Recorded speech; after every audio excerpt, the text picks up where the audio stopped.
Phone tapping కేసులో దర్యాప్తు ముమ్మరంగా కొనసాగుతోంది. రియల్ ఎస్టేట్ వ్యాపారి శ్రీధర్ రావును పోలీసులు విచారణకు పిలిచారు. తన ఫోన్ ట్యాప్ చేశారని ఇప్పటికే శ్రీధర్ రావు ఫిర్యాదు చేశారు. శ్రీధర్ రావు ఫిర్యాదులో మాజీ డీసీపీ రాధాకిషన్ రావు పేరు ప్రస్తావించారు. తన ఇంటికి వచ్చి కోట్ల రూపాయలు ఎత్తుకెళ్లారంటూ ఫిర్యాదులో పేర్కొన్నారు. సంధ్యా శ్రీధర్ ఫిర్యాదు మేరకు ఆయన బంజారాహిల్స్ పోలీస్ స్టేషన్ కు పిలిపించిన పోలీసులు ఆయన స్టేట్మెంట్ ను రికార్డు చేస్తున్నారు. తన అడ్వకేట్స్ తో కలిసి సంధ్యా శ్రీధర్ రావు విచారణకు హాజరయ్యారు.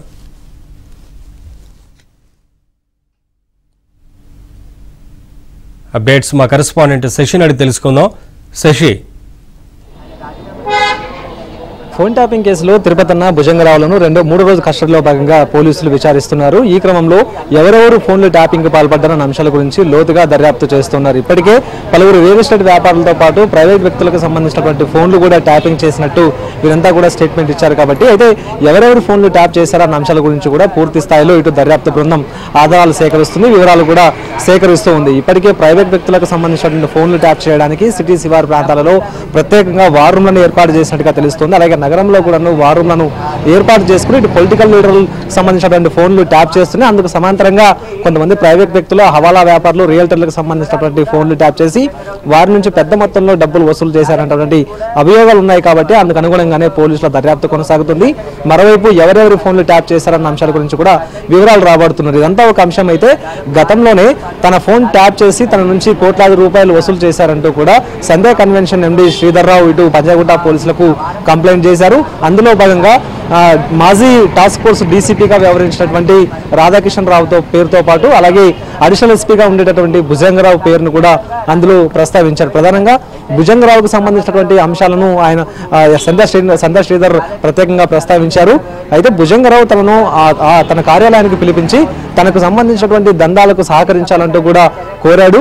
అయితే ఒప్పుకోకపోవడంతో తన ఫోన్ ట్యాప్ చేయడంతో పాటు తనను తీవ్ర స్థాయిలో వేధింపులకు గురి చేశాడంటూ కూడా సంధ్యా శ్రీధర్ ఇప్పటికే చెప్పారు.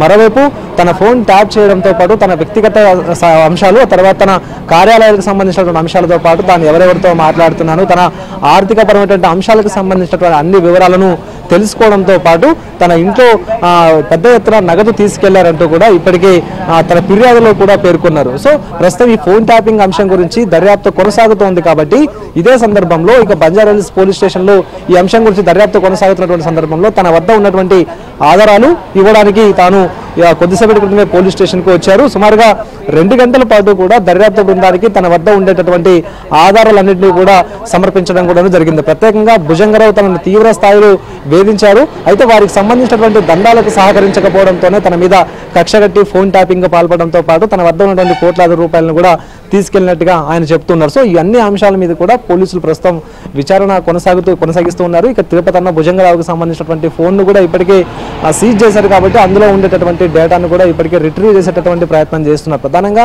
వార్ రూమ్లను ఎక్కడెక్కడ ఏర్పాటు చేశారు, ఎవరు చెప్తే ఈ వార్ రూమ్లన్నింటినీ కూడా ఏర్పాటు చేశారు, తర్వాత రియల్టర్లను, హవాలా వ్యాపారులను బెదిరించగా వచ్చినటువంటి డబ్బును ఎవరెవరికి ఇచ్చారన్న అంశాల గురించి కూడా పూర్తి స్థాయిలో దర్యాప్తు అయితే కొనసాగుతుంది. ఇంకా మరికొంతమంది ప్రైవేట్ వ్యక్తులతో పాటు రియల్టర్లు, ఆ తర్వాత హవాలా వ్యాపారులను కూడా విచారణకు పిలిచి వారి నుంచి కూడా స్టేట్మెంట్ రికార్డ్ చేసేటటువంటి అవకాశం అయితే స్పష్టంగా కనిపిస్తోంది. Naveen, thank you Shashi.